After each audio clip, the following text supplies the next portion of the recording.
Okay, dear students, in the last section we have learnt how to plot a complex number on the organ plane.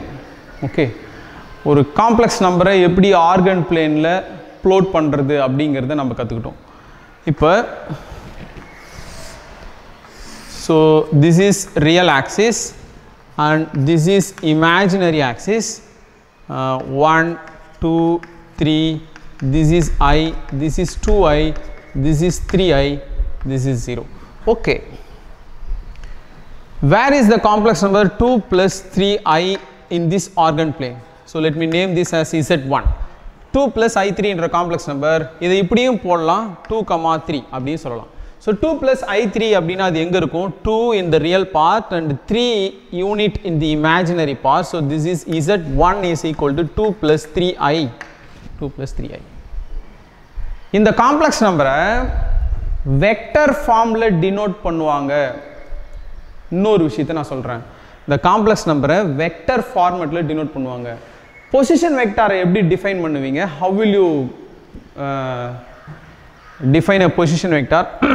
ஒரு origin ஒன்று set பண்ணிக்குவீங்கல்ல, இது ஒரு origin, let O be the origin. So இந்த இடத்துலேருந்து ஒரு line எப்படி போட்டுக்கோம்ல, இப்படி தானே போடுவோம் position vector. So this is the directed vector. So இப்படியும் ஒரு காம்ப்ளெக்ஸ் நம்பரை டினோட் பண்ணுவாங்க. இதை மாதிரி ஒரு ஆரிஜன்லேருந்து அங்கே ஒரு லைனை போட்டாங்க அப்படின்னா இது வந்து வெக்டர் ஃபார்மில் காம்ப்ளெக்ஸ் நம்பரை ரெப்ரசன்ட் பண்ணியிருக்காங்க அப்படின்னு அர்த்தம். This is a vector format, position vector ஃபார்மேட்டில் பண்ணியிருக்காங்க. இன்னமும் ஏன் இதை வெக்டர் ஃபார்மேட்டில் டினோட் பண்ணியிருக்கோம்? இதுக்கு இன்னும் டிரான்ஸ்லேஷன் அப்படிலாம் இருக்குது, இந்த வெக்டருக்கு டிரான்ஸ்லேஷன்லாம் இருக்குது. ஸோ இதே லென்த்துக்கு இதே டைரக்ஷனில் இதுக்கு பேரலாக இருக்கிறது எல்லாமே அதே வெக்டரை தான் டினோட் பண்ணுன்றது ஏற்கனவே நம்ம வெக்டர் அல்ஜிப்ராவில் 11th ஸ்டாண்டர்டில் படிச்சிருக்கோம். இன்னும் 12th ஸ்டாண்டர்டில் அதை பற்றி டெப்த்தாக நம்ம உள்ளார போவோம். அது மாதிரியான ஒரு கான்செப்டும் நாலேஜும் காம்ப்ளெக்ஸ் நம்பரில் இருக்குன்றத சும்மா மைண்டில் வச்சுக்கோங்க, ஹையர் கிளாஸுக்கு அது தேவைப்படும். ஓகே, ஸோ இதை வந்து வெக்டர் ஃபார்மேட் அப்படின்னு சொல்லலாம். ஸோ நம்ம இப்போ அடுத்த செக்ஷன் போகலாம். ஸோ இப்படியும் ஒரு காம்ப்ளெக்ஸ் நம்பரை டினோட் பண்ணலான்றதை ஞாபகம் வச்சுக்கோங்க. Okay okay, listen this.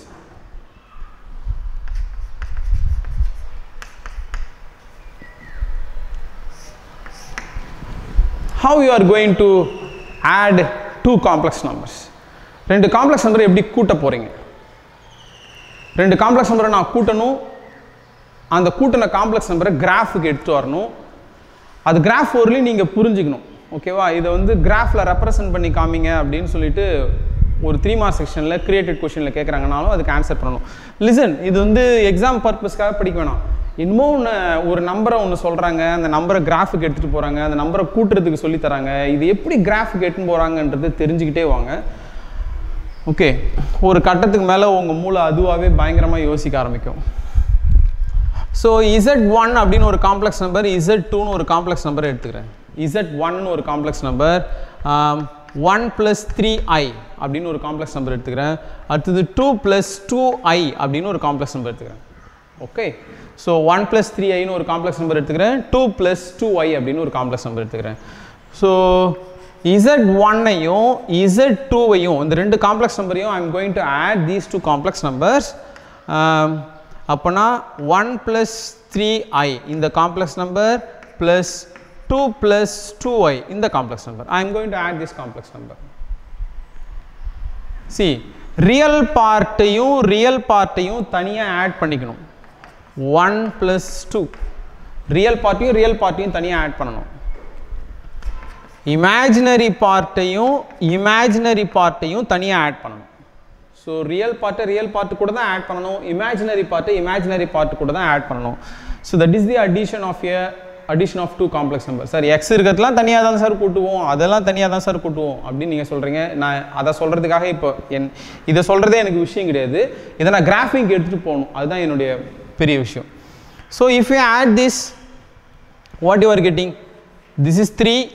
If you add this 3 unit imaginary unit plus 2 imaginary unit, totally 5 imaginary units. So இது என்னுடைய மெயின் டார்கெட் கிடையாது. அல்ஜிப்ரா தெரிகிறவங்க இதை கண்டிப்பாக எழுதிடுவாங்க. ஸோ இந்த ரெண்டு காம்ப்ளெக்ஸ் நம்பரையும் ஆட் பண்ணால் இந்த காம்ப்ளெக்ஸ் நம்பர் கிடைக்குது. ஓகே, ஸோ நான் இப்போ கிராஃபுக்கு வரேன். கிராஃபுக்கு வரேன். X axis Y axis. நான் என்ன சொல்கிறேன் அப்படின்னு பாருங்கள்.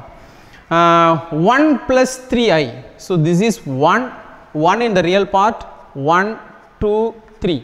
This is 3i. இது 1. So இந்த இடத்துல இருக்கிற காம்ப்ளெக்ஸ் நம்பர் தான் z1. So this is the first complex number, and the second complex number is 2. This is 2i. Okay, 2i. So this is the complex number z2. இதை வந்து vector ஃபார்மேட்டில் நான் represent பண்ணுறேன். So ஆரிஜின்லேருந்து I am going to draw an arrow mark. So this is the vector format of a complex number. இதுவும் vector format of a complex number.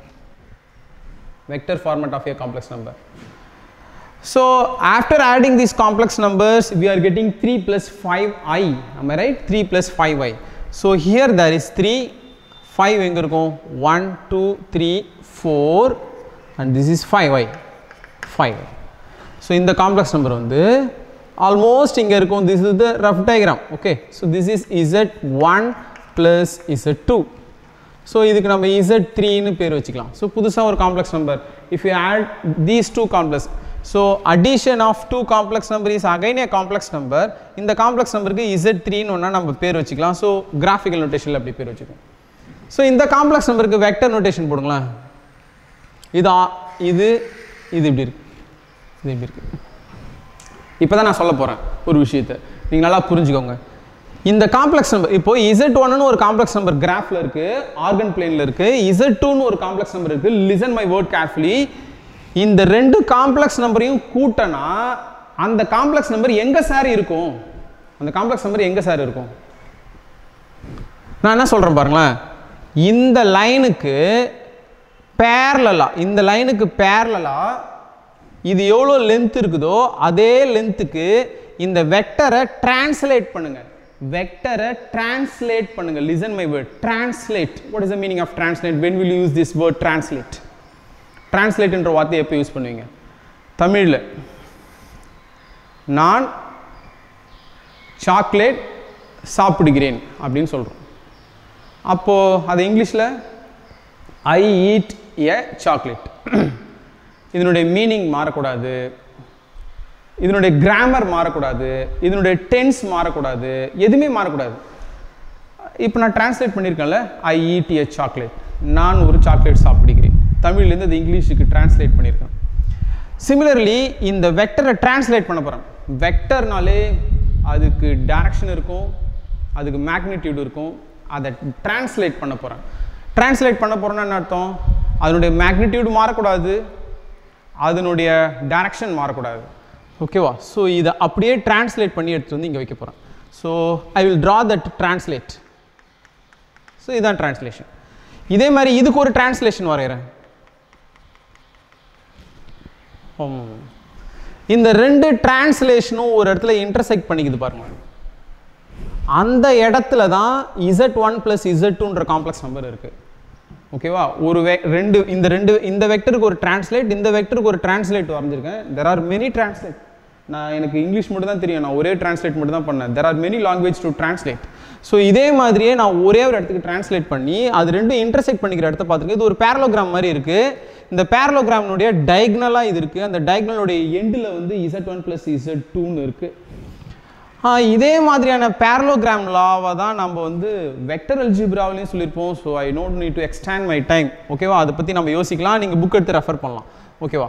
So இது z1, இந்த daughter line வந்து z1உடைய translation, இது z2ன்றதுனுடைய translation. So இது ரெண்டுமே intersect பண்ணிக்கிற இடம் தான் z1 plus z2. இப்படி தான் அந்த காம்ப்ளெக்ஸ் நம்பர் இருக்க போகுது. ஸோ ஆனால் அது ஜியோஜிப்ராவுக்கு வாங்க, it will make more interesting.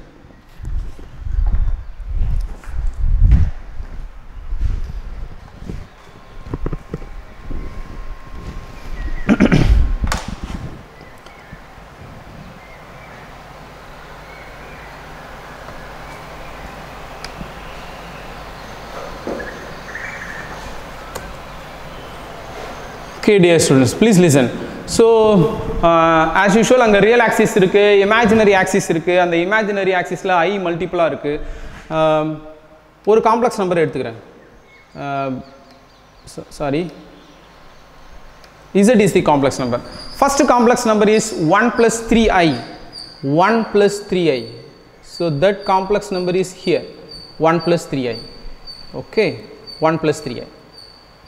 Label வேணாம்ல அதுக்கு label போடலாம். 1 plus 3i.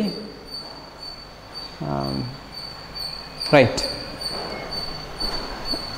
And another complex number is 2 plus 2i. 2 plus 2i. 2 plus 2i. So this is the second complex number. 2 plus 2i.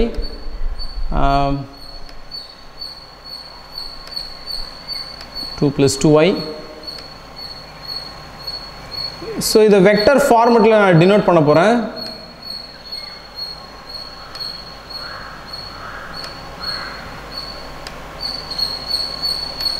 So these are the two vector format.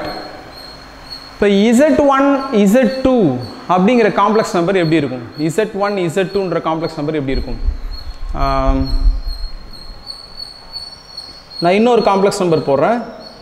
So listen here, listen in this place. இந்த இடத்துல listen பண்ணுங்க. இப்போ இங்கே என்ன போட போகிறோம் அப்படின்னா Z1 plus Z2 Z1 plus Z2 sorry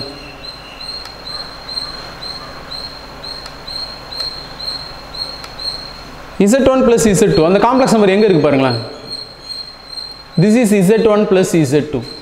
இந்த காம்ப்ளெக்ஸ் நம்பர் எங்க இருக்கு அப்படின்னு நான் ப்ளாட் பண்ணி காட்டுறேன். கவனி.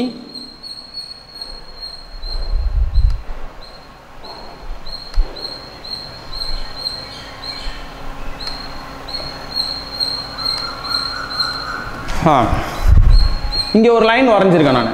இந்த இடத்துல ஒரு லைன் வரைஞ்சிருக்கேன். இந்த லைன் என்னது அப்படின்னா இந்த u வெக்டார், இந்த u வெக்டாருக்கு இந்த w வெக்டார் வந்து இட்ஸ் a டிரான்ஸ்லேஷன். இதனுடைய மேக்னிடியூடு 1, இதனுடைய டைரக்ஷனும் 1. This is w vector. w vector வந்து 1 3ல இருக்கு. u வெக்டாரும் 1 3 தான். இதோ இருக்கு பாருங்களேன், ஹிடன்ல இருக்கு 1 3. இதுவும் 1 3, இதுவும் 1 3ல இருக்கு. அப்போ அதனுடைய மேக்னிடியூட் டைரக்ஷன் மாறல. இப்போ v வெக்டார் என்ன இருக்கு? 2 2ன்னு இருக்கு. இப்போ இதுக்கு ஒரு டிரான்ஸ்லேஷன் போட போறேன். ஸோ இதனுடைய டிரான்ஸ்லேஷன் எப்படி இருக்க போகுது அப்படின்னா okay. So this is the translation. அந்த டிரான்ஸ்லேஷன் ஏன்ற டிரான்ஸ்லேஷனும் எப்படி இருக்கு பாருங்க, 2 2ன்னு இருக்கு. ஸோ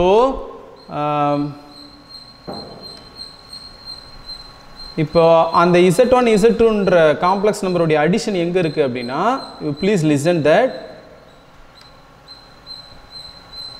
இங்கே தான் இருக்கு. So this is Z1 plus Z2. So இதுக்கு லேபிள் பண்ணிக்கலாம்.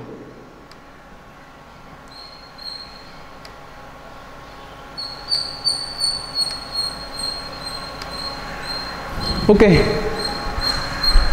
So this is Z1 complex number and Z2 complex number. Z1 plus Z2 எப்படி இருக்கும் அப்படிங்கிறத கிராஃபிங் பண்ண தெரியணும்.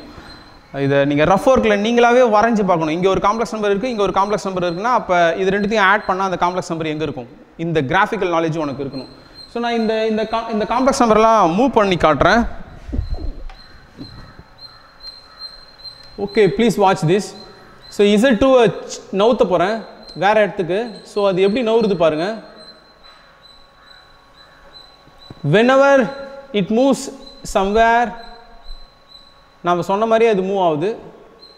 சொன்ன மாதிரியே மூவ் ஆகுதுன்னா அப்படின்னா என்ன அர்த்தம்? ஸோ இதனுடைய டிரான்ஸ்லேஷன் இங்கே வந்துருச்சு, இதனுடைய டிரான்ஸ்லேஷன் இங்கே வந்துருச்சு. And this is Z1 plus Z2. So இப்போ என்னுடைய கன்க்ளூஷன் என்னது அப்படின்னா please listen.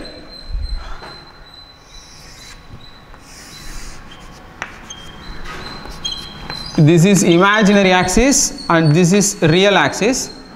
If Z1 is a complex number, if Z2 is a complex number, this is the origin, this is the vector format. So இதுதான் நான் கன்க்ளூஷனை சொல்ல போகிறது. என்ன complex நம்பர்னே தெரியல, ஆனால் நான் இப்படி கிராஃப் வரைகிறேன் பாருங்களேன். Z1 is a complex number, Z2 is a complex number. Z1 + Z2 எங்கே இருக்க போகுது அப்படின்னா இதுக்கு ஒரு டிரான்ஸ்லேஷன், இதுக்கு ஒரு டிரான்ஸ்லேஷன், இது ரெண்டும் இன்டர்செக்ட் பண்ணிக்குது பாருங்க. இந்த இடம் தான் Z1 + Z2. இது ஆரிஜின்லேருந்து இப்படி இருக்கும். ஸோ இது பேரலோகிராமில் ஒரு டயகனல் மாதிரி இருக்குது. So this is the addition of two complex numbers. ஆனால் எக்ஸாமினேஷன் பர்பஸில் யாரோ ஒருத்தவங்க இதை கூட்டுறதுக்கு மட்டும் சொல்லி கொடுத்தாலே போதும், முடிச்சிடலாம். ஆனால் காம்ப்ளெக்ஸ் நம்பர்னால் என்னன்னு புரிஞ்சுக்கணும் அப்படின்னா, காம்ப்ளெக்ஸ் நம்பர்னால் என்னன்னு தெரிஞ்சுக்கணும் அப்படின்னா இதை விட முக்கியமான விஷயம், இதுவும் முக்கியம்தான், இதை விட முக்கியமான விஷயம் கிராஃப் தான் ரொம்ப முக்கியமான விஷயம். அப்போ தான் தியரிட்டிக்கலாக நிறைய விஷயத்தை உங்களால் யோசிக்க முடியும். Will see in the next class. Thank you.